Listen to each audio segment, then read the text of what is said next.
So this is the shortest review ever of this tiny compressor. It's a nice compressor. It's only for the filling up of tires and blowing away some debris when you're fixing things. It's not for air tools really. It doesn't have a large tank. The tank on this is what did it say? 1.6 gallons, 6 liters. And that's about it. It has a drain valve for condensation and a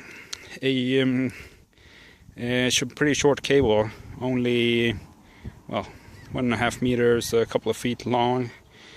Yeah, that's about it. Nothing special there. It's quite handy. You can carry it around and so on.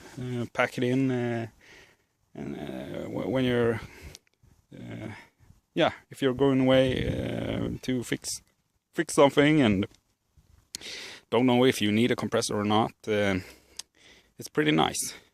But it doesn't have any special nice features, and it's not a 12 volt thing either. So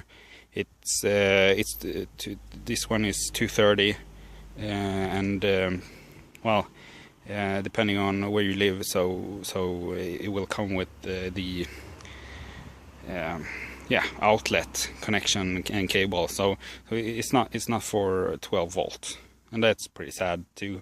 But it works anyways. Yeah, I'm just gonna turn it on so you can hear the terrible noise it makes. And that's pretty much the end of the review. It works. It's nothing special. And will you be happy when you buy this? No, you won't be. You will wish you have had a bigger compressor, and a garage compressor kind of a thing. But if you're a home gamer like me, this one has done the job for the filling up tires and tiny things that you're going to make around the house. So yeah, that's pretty much it. I'm gonna leave you right there with the terrible noise after the terrible noise. So see ya.